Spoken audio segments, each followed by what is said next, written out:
So one common question I do get from Learn Jazz Standards subscribers is, what should I be thinking about when I'm taking a jazz solo? When I'm improvising, what should be going through my head? And that got me thinking, what goes through my head when I actually do a solo, when I improvise? So that's exactly what I'm going to do today. I'm going to take a solo, and then we're going to look into it, see if we can't unpack exactly what I'm thinking when I'm doing it, and see if we can't learn something along the way. All right, let's do this thing. Welcome to the LJS podcast, where you get weekly jazz tips, interviews, stories, and advice for becoming a better jazz musician. And now your host. He's a jazz musician, author, and entrepreneur, Brent Vaartstra. All right, what's up, everybody? Hey, it's Brent from LearnJazzStandards.com. Welcome to another episode of the Learn Jazz Standards podcast. As I always say, if this is your first time listening to the show, thanks so much for listening. Glad to have you here. And of course, if you're a regular listener, you are the lifeblood of this thing. And I really do appreciate you listening time and time again. And, this is the podcast where my entire goal week after week is to do my best to help you become a better jazz musician, to learn more about it, to just become better as a musician. And, honestly, I do the same for myself as well. You've probably heard it before, especially if you're a teacher, you know this to be true.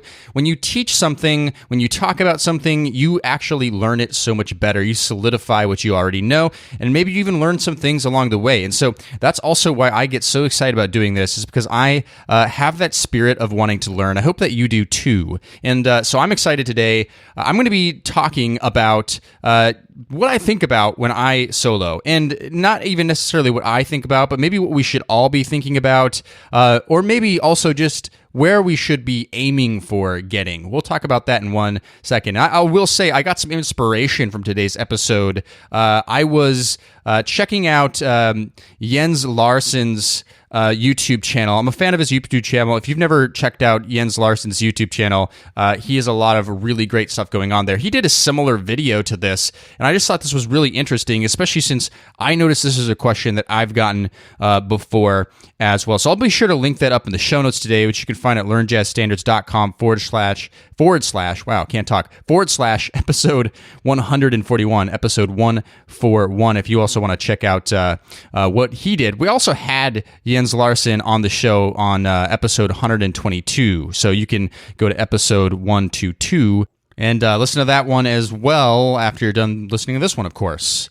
All right, so what we're going to do with today's show is that first we're going to kind of talk a little bit about what we should be thinking about perhaps while we're taking a jazz solo, or maybe what the end goal really should be as far as becoming a great jazz improviser. And I'm also going to record a jazz solo over top of a particular jazz standard, and then we're going to listen back to it and see if we can't figure out what I'm thinking when I take that solo. I'm going to try to do one take on it, and this should be interesting for me too, because I don't think I've ever really done this before where I've listened back to a solo and really analyzed what I was actually thinking, or really tried to dig into that. So, I have no clue what to expect, so we'll see how this goes. Should be fun for both of us and hopefully enlightening.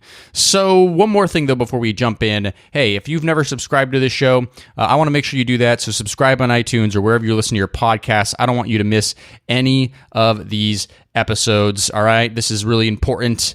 So much more great content coming, and as we're approaching the end of the year here, we have some good stuff lined up. All right, so make sure you're subscribed. All right, let's jump right into this show.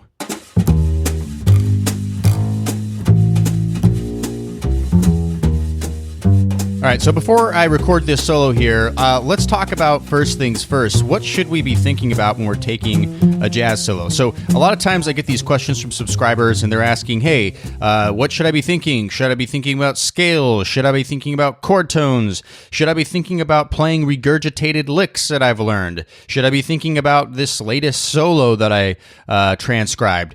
All these different questions. What should I be thinking about?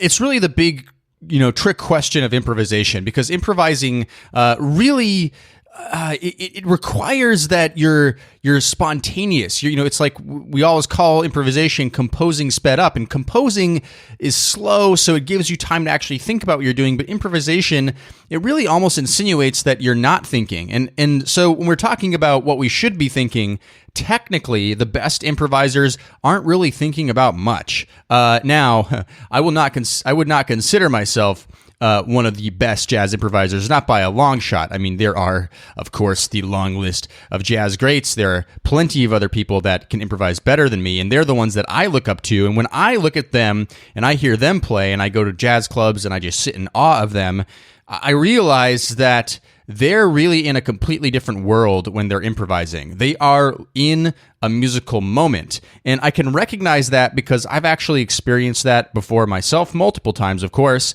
where I'm playing with a band on a gig. Usually it's at a gig or a jam session, mostly at a gig. And, some weird magic happens where, all the practice that I've done is just locked in, and everything that is going on with the band, we're listening to each other, and we sort of just go into this dreamlike state. It's the best way I can describe it. And when you end the song, you come out of it, you realize that something amazing happened, and you weren't consciously thinking about necessarily what you were playing or how you got there, and you weren't even worrying about it. You ended up creating some amazing music, and the stars aligned, and everything just worked out amazingly. And I find that my best playing happens when I'm not really thinking about anything. And that's easier said than done, right? I mean, it's hard to not think about what you're doing, especially if you're, a little bit more of a beginner and, thinking about chord changes going by and stuff like that. That's all really things that you feel like you have to think about just so that you don't lose your spot in the song and all this stuff. All that is completely understandable. Now, this is exactly, we'll talk more about this at the end of the show a bit, but this is exactly why we work on jazz theory. This is exactly why we work on our technique. This is exactly why we learn jazz solos, we learn jazz licks, all this stuff. It's not so that we can regurgitate it and think about it. It's so that it becomes second nature.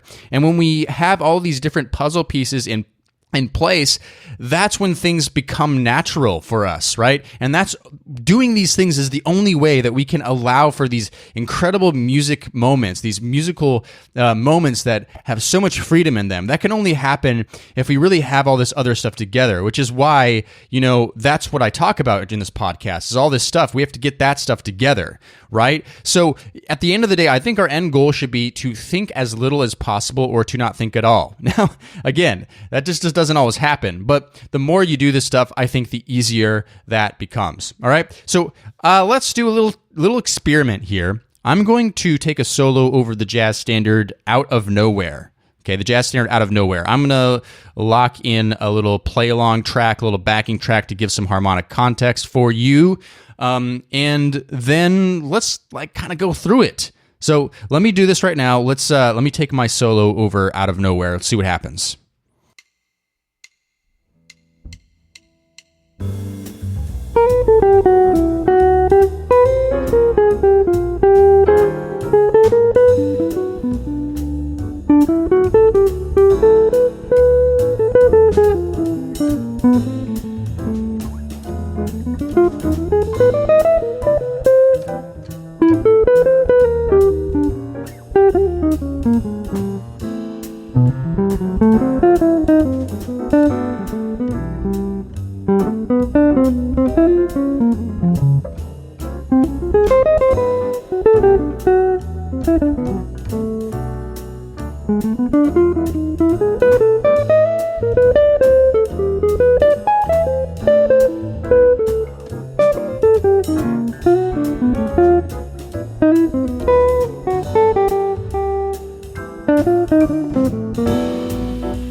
All right, so let's work with this. So Full disclosure here, I thought I was going to do this in one take. I ended up doing several takes because, the funny thing is, like, I knew I was going to talk about this, and the more I was actually thinking about it, the more I was, like, completely not playing naturally at all. So I actually had to take a step back away and take a break from this podcast for a second and try to come back. And so this last thing is what I came up with here. So this is, let's talk about this, and let's just kind of go through it. Let's see if I can figure out what was going through my head one by one. So let's start with like the first part.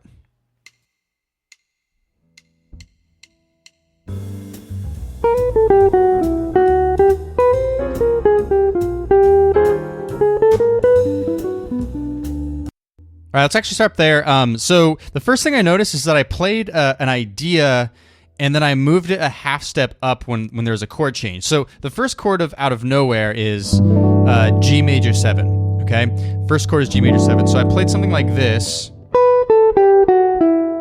Okay, that's all G major stuff. Then I played this sort of something like this a half step up. Something like that. So you would think that the second chord of Out of Nowhere is A flat major 7, but it's not. Actually, the second chord is B flat minor 7, okay? So a G major idea, then a half step up. Well, really, there I'm not outlining A flat major 7. I'm actually outlining a D. You could think of it as a D flat major 7. Right? You can hear that. But think about it really quickly. So what's the relative major of B flat minor? That's D flat major, right? Or the relative minor, rather, of D flat major is B flat minor. And B flat minor 7 is our second chord of Out of Nowhere. So because I'm outlining that, I'm really outlining a B flat minor 7. I guess that's what I was thinking in my head. Okay, maybe some of you wouldn't think that. You would just think, "Oh, I'm playing B flat minor." For me, I was thinking, I'm a guitar player, so in terms of, sometimes I think about shapes, and so a shape I was thinking about was kind of D flat major stuff, which I know is going to work for B flat minor because they're relative to each other. Okay, so that was the first thing I noticed. So let's. The other thing about that too is just taking a simple idea and kind of repeating it a different way, right? In a different key. That's motivic development. That's a lesson that's important. So, all right, let's move on to the next part.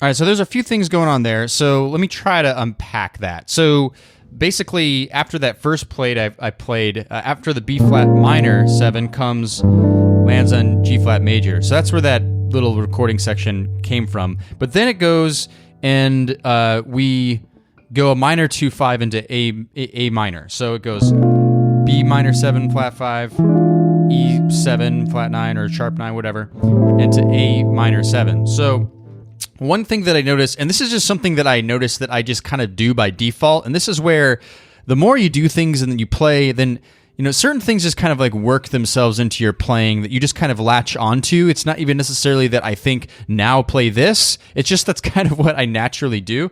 And so I noticed that I really like to sort of outline this like diminished idea over top of dominant 7th chords. So I'll do something like,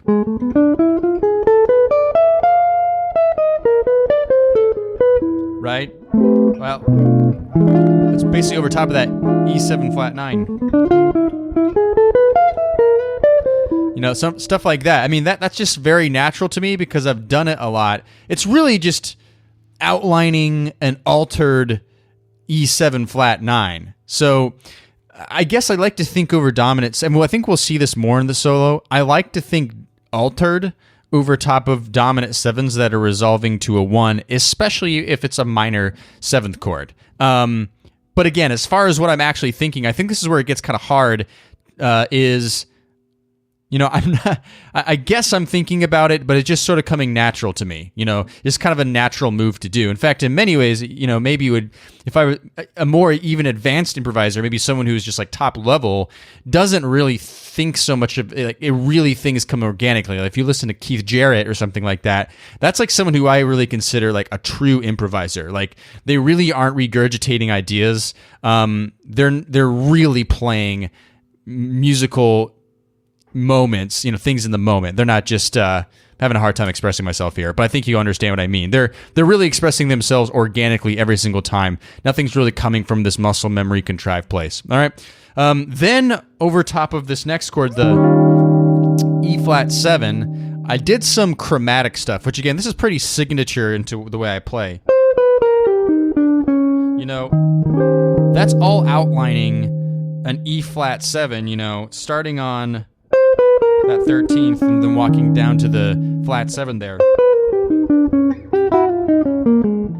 I noticed that I'm walking down to the 7th, so I'm walking down to the 3rd. So those are the guide tones, right? So I'm resolving to those because those really outline the chord, and I'm using chromaticism to fill in the gaps there to connect them together. That really works with jazz. Okay, I think that's what I've been thinking. Let's move on to the next part.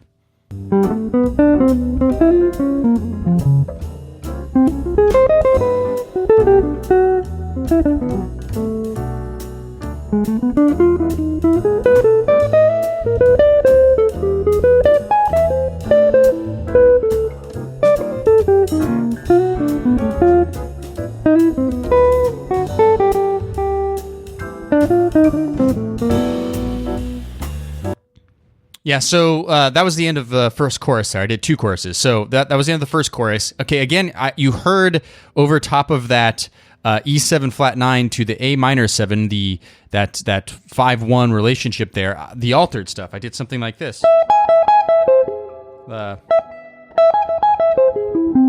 Something like that, right? And that's just literally an altered arpeggio. It's like just hitting a... just totally augmented triad stuff right there. Which, yeah, again, I just think that over top of dominant 7th chords a lot.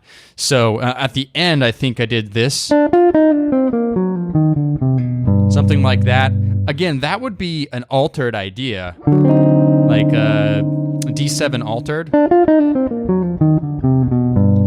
And that's a musical idea that I think I've just learned, and it's sort of also solidified in my playing. So again, it's not that I'm thinking, oh, it's time to play this lick here. It's sort of just like that's what's organically happening for me. So I think that's what I'm thinking there. Okay, so this was the second ending. So after the A minor, it goes to C minor 7, and then it does a 3-6-2-5. And something that stuck out to me there that I played is at the end I did something like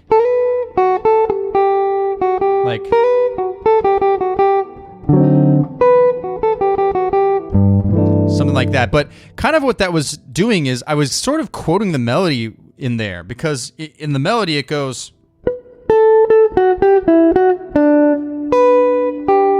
Okay, so this B natural to the G...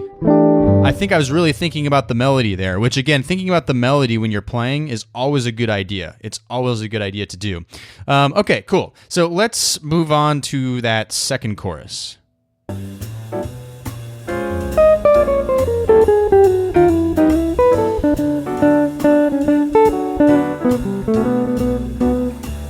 Okay, so chromaticism in there. I think I start out... something like that. Basically going from that B flat minor 7, just like chromatic movements back down to that G major 7. Again, just literally, I was almost playing completely chromatic ideas there, just resolving it. That's always the key. I mean, you can play as out as you want if you can just resolve it. So that's the hard part. That's the trick of improvisation, I think. Okay, then also, maybe you noticed I did some rhythmic ideas where I repeated them. So I did something like... Right? That's a thing that I think is a great thing to do. is sort of in line with that motivic development stuff that you can do with melody that I was doing at the beginning of the solo, but I was doing that rhythmically there too. So you do want to align rhythmic ideas together, right? If everything is separated, everything doesn't like make sense together, then your solo just kind of sounds disjointed. So I'm not saying this is a perfect solo by any stretch of the imagination, but I am seeing some of those things that I would consider good qualities in a solo. Okay, let's keep going.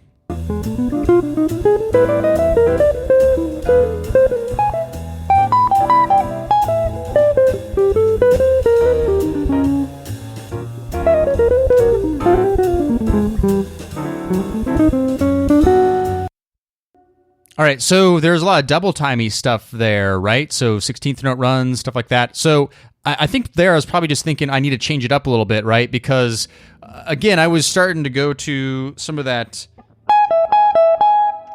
stuff like this, that altered stuff, which maybe I do a little too much. But then I started doing, like, these sort of enclosure ideas, like... stuff like that where I was, enclosing stuff, but doing it in double time. And so I needed to change things up a little bit so it wasn't so redundant, maybe. So then, again, when we get to that E flat 7 in the first A that we're on right now, I started doing... I'm even not really sure when I do those double time lines exactly what I'm playing, but it's definitely all chromatic stuff where I'm just chromatically connecting ideas, and as long as I'm landing on those thirds... or those sevens, or a strong chord tone that makes sure that it's outlining the chord, the resolutions are so important, then it can make sense, right? I'm not the most chopsy player, but I think that's kind of the rule of thumb. If you're going to play a lot of fast stuff connecting ideas, at least just resolve it okay, and then it could work out all right. All right, so let's keep listening.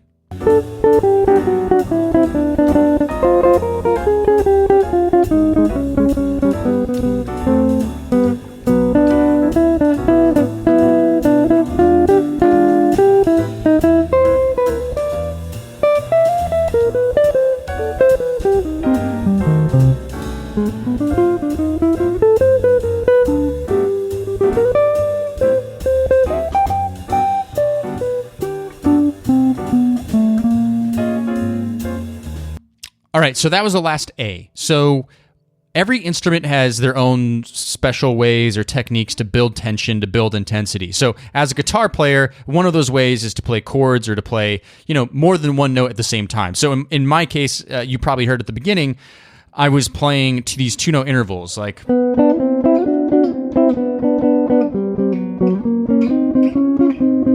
stuff like that. To build tension. That was just kind of the tool I was using. It's not the only tool. Sometimes, especially with horn players, I notice that there's lots of fast double time lines to build up intensity and tension, or they're higher pitch notes if you're a trumpet player. I mean, there's all sorts of ways that people do this sort of thing. So that's what I was doing there. There was some rhythmic stuff I was doing with that. Trying to think what else I did. Oh, I also hit part of the melody again. I did, which is part of the melody, if you know the melody out of nowhere. The reason I don't go and play the melodies all the time to tunes is technically you're not supposed to, right? It's copyright, all this stuff, and it's whatever. That's a whole nother discussion. So if you know the melody of that song, you probably heard that I was quoting it just a little bit. So again, it goes back to the melody being important. If you can kind of include it in your solo a little bit, at least reference it, that's always a good way to go because that's what defines the song. So those are kind of the things that I noticed. Yeah, I mean, man, it's actually a little harder than I realized to try to pin down everything I'm thinking. I think in general, the way I personally think, and it's just the way I personally think, is I like to think more about chord tones than anything. And I do preach that to my students to think about chord tones. I don't really think so much about scales. I really don't. It's actually the last place my brain really goes to. There are occasions when I do think about scales because it just helps me. But again, scales for me, they're more like pitch collections, like selections of notes that I could use. So for example, whenever we're hanging out on that G major 7, I'm trying to think of making melodies. Like for me, melody is the most important thing. It's not necessarily playing fast lines or whatever. So I'm trying to think like inside of G major, like obviously there's the G major scale, but how can I make melodies out of the notes that are included? Right? I'm just trying to think of ideas. That's all that I really try to think about, is creating melodies, and I really think more about chord tones, if anything. And I think that's where all that altered stuff comes in. It's where I gravitate to. And I'm not saying that's necessarily always a good thing. It's probably good to gravitate to lots of different ideas, when you're dealing with a backing track, though, it's pretty static. You're not really having much to feed off of. Ultimately, when you improvise, you want to be playing with other musicians and feeding off of each other, stuff like that. That's where backing tracks in software, that's where that really fails. They're good practice tools, but they're not really conducive for true improvisation in a group setting, okay? So that's a little bit what I was thinking about. Again, the reason why we work on technique, the reason why we work on scales, the reason why we work on chord tone exercises, the reason why we learn licks and jazz language by ear is because the more you do that stuff, the more everything just will come out more naturally rather than having to think about it. So my challenge for you would be to do this same exercise, record yourself, and then try to go judgment-free on it, because that's not really the point, is to judge whether it was good or not, but try to figure out what you were actually thinking about when you were soloing over whatever tune you pick. What was going on during each section. Maybe just by understanding what you were thinking, it can help you in general.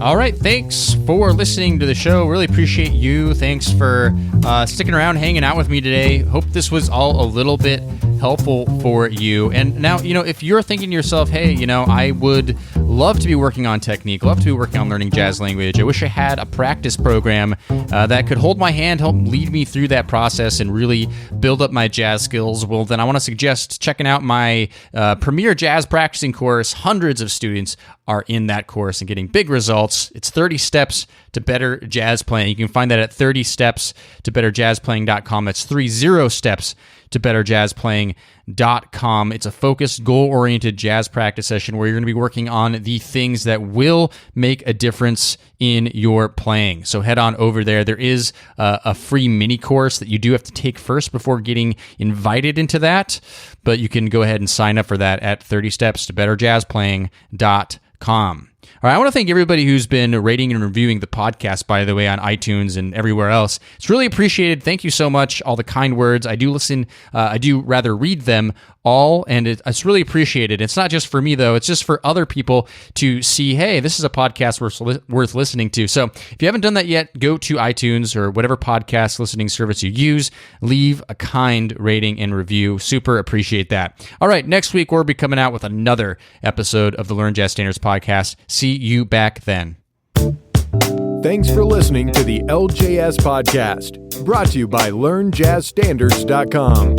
Subscribe to the series on iTunes, and don't forget to join our jazz community at LearnJazzStandards.com/newsletter.